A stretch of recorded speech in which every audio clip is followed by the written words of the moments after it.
29.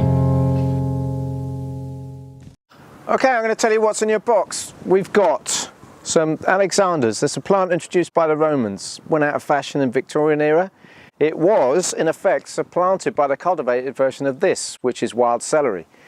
People decided this wasn't good enough, and I think that was a mistake. It's super celery-ish, you know what I mean? Very intensely celery-like, because it is celery. Unlike the watered down stuff, which is really diluted. But anyway, it became more popular than Alexander's, causing this to go out of fashion.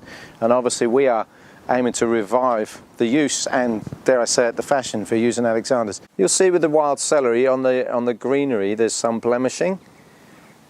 Now obviously this is a wild product. We can't always have it absolutely pristine from an aesthetic point of view. But there's nothing wrong with this.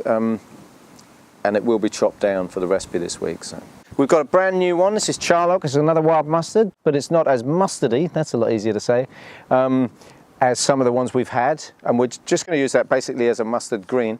Sea purslane is like a salty barsnat you can gather from by the sea.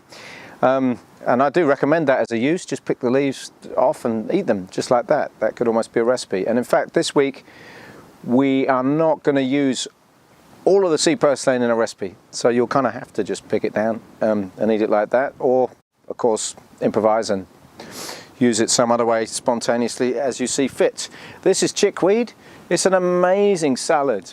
It's described as a weed by a lot of gardeners, but there they are potentially trying to grow a salad and working really hard. This you don't need to work hard. You just have to restrain yourself from yanking it out and throwing it on the compost heap, which is a very foolish thing to do. This is three-cornered garlic.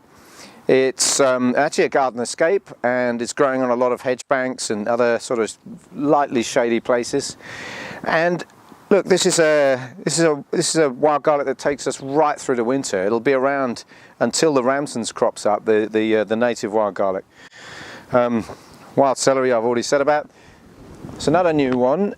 This is yarrow flower. Now really this shouldn't be around at this time of year. Very late in the season. It's because of the disruption of our seasons through climate change, because it's so mild. This is flowering for the second time now. But it's a good thing insofar as people are going to be suffering from winter coughs and colds. This will alleviate the symptoms of coughs and colds. Just make it into a tea. That's a very simple recipe this week. Next week we may have one that's more sort of dessert oriented. So down to the recipes. Charlock is just going to be chopped down and fried with potatoes and anchovies.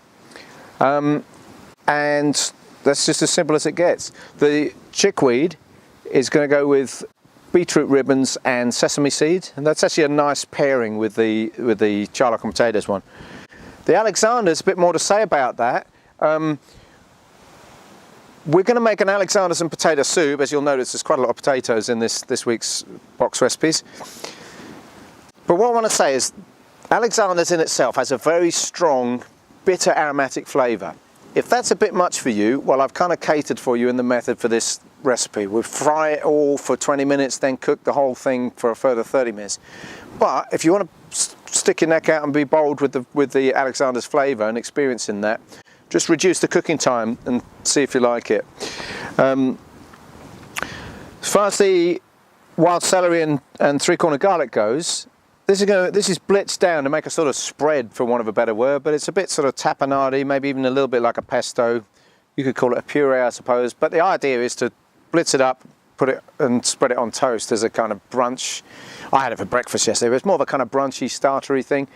And the other ingredients for that are black olives, miso, mustard, and vinegar. And yeah, I felt really energized by eating that. It's so kind of green and vital with these, especially with the wild celery. I always feel good when I eat wild celery. And then the sea purslane is also involved in that recipe, but rather than blitzing it in with everything else, the idea is to just pick it down and use it as a garnish. Yeah, so that's it for this week's What's in Your Box. Warbot number 29.